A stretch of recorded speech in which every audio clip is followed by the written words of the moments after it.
आजच्या आपल्या कार्यक्रमाचे अध्यक्ष माननीय श्री आनंदराव जोशी, आजच्या कार्यक्रमाचे सत्कार मूर्ती, ज्यांचा अभिमान या शाळा माऊलीला सातत्यानं वाटतो आणि आज देखील जिचं मन अभिमानानं पूर भरून आलं असेल ते डॉक्टर रामचंद्र गोडबोले, सौ सुनीताताई गोडबोले, या शाळेचे मुख्याध्यापक श्री कौस्तुभजी वैद्य, उपमुख्याध्यापक होमणे सर, या ठिकाणी उपस्थित असलेले श्री वैद्य सर, बोरकर सर, प्रधान जे डॉक्टर सोनी आहेत, विशेष करून मला जाणवलं सांगलीवरनं डॉक्टर कुलकर्णी आलेले आहेत, अशा अनेक मान्यवर आजच्या कार्यक्रमाला उपस्थित आहेत, अनेक माझे बालमित्र मैत्रिणी आहेत, सगळ्यांचं मी मनपूर्वक स्वागत करतो आणि या गोडबोले दाम्पत्याचं मनापासून अभिनंदन करतो की आपण हा जो पुरस्कार प्राप्त केलेला आहे हा जसा आपल्या आयुष्यातला द्वितीय क्षण आहे तसा या शाळा माऊलीच्या जीवनातला देखील अद्वितीय क्षण आहे हे मला निश्चित पद्धतीनं वाटतं.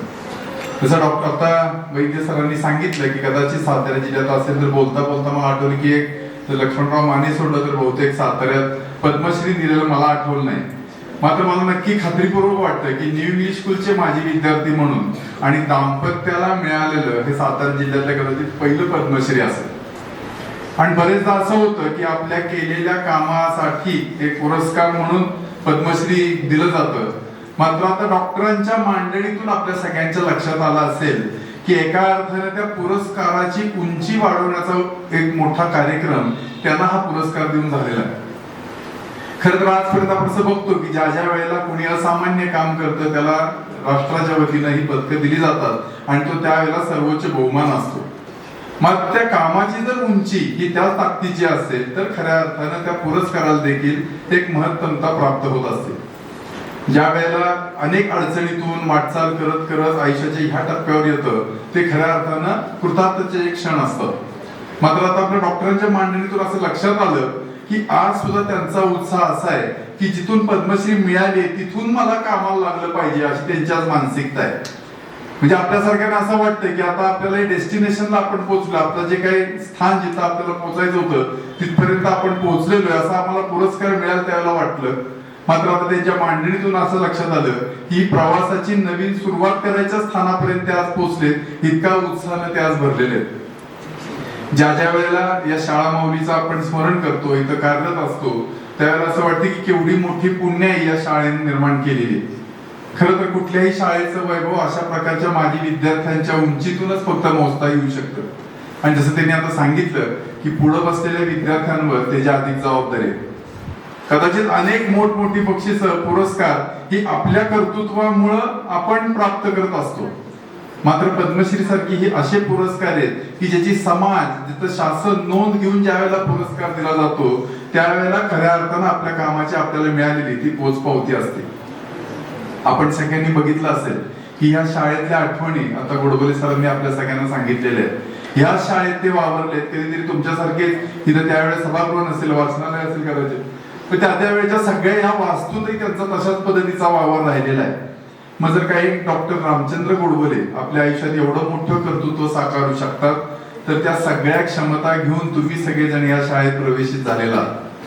जसं आपण बघितलं की आपण फार मोठा एखादा वटवृक्ष बघतो, मात्र त्या झाडाला फार मोठी फणसासारखी फळं लागतात म्हणून ते झाड मोठं नसतं. आपण बघितलं वडाचं फळ अत्यंत छोटं असतं, मात्र त्यातल्या एका बीजामध्ये संपूर्ण वृक्ष साकारण्याची क्षमता असते आणि तीच क्षमता या शाळा माऊलीनं आपल्या प्रत्येक विद्यार्थ्याच्या बीजारोपण कसं करता येईल यासाठी सातत्यानं प्रयत्नरत असतात. अनेक शिक्षकांचे अनुभव आता डॉक्टर साहेबांनी सांगितले, अनेक विद्यार्थ्यांचे समकालीन त्यांच्या वेळेचा स्नेह त्यांनी या ठिकाणी सांगितला. पण हे सगळं चिरंतन स्मरणात ठेवत असताना आपल्याला कुठल्या ध्येयापर्यंत पोहोचायचंय हे कायम आपण स्मरणात ठेवणं अत्यंत आवश्यक आहे. बरेचदा आताच्या पिढीचे असं एक प्रघात झालेला आहे की उत्तम पॅकेज मिळालं पाहिजे म्हणून शिक्षण घ्यायचं, आयुष्यात मी कुठल्या तरी एखाद्या महत्वाच्या पदावर पोहोचलो पाहिजे म्हणून अभ्यास करायचा.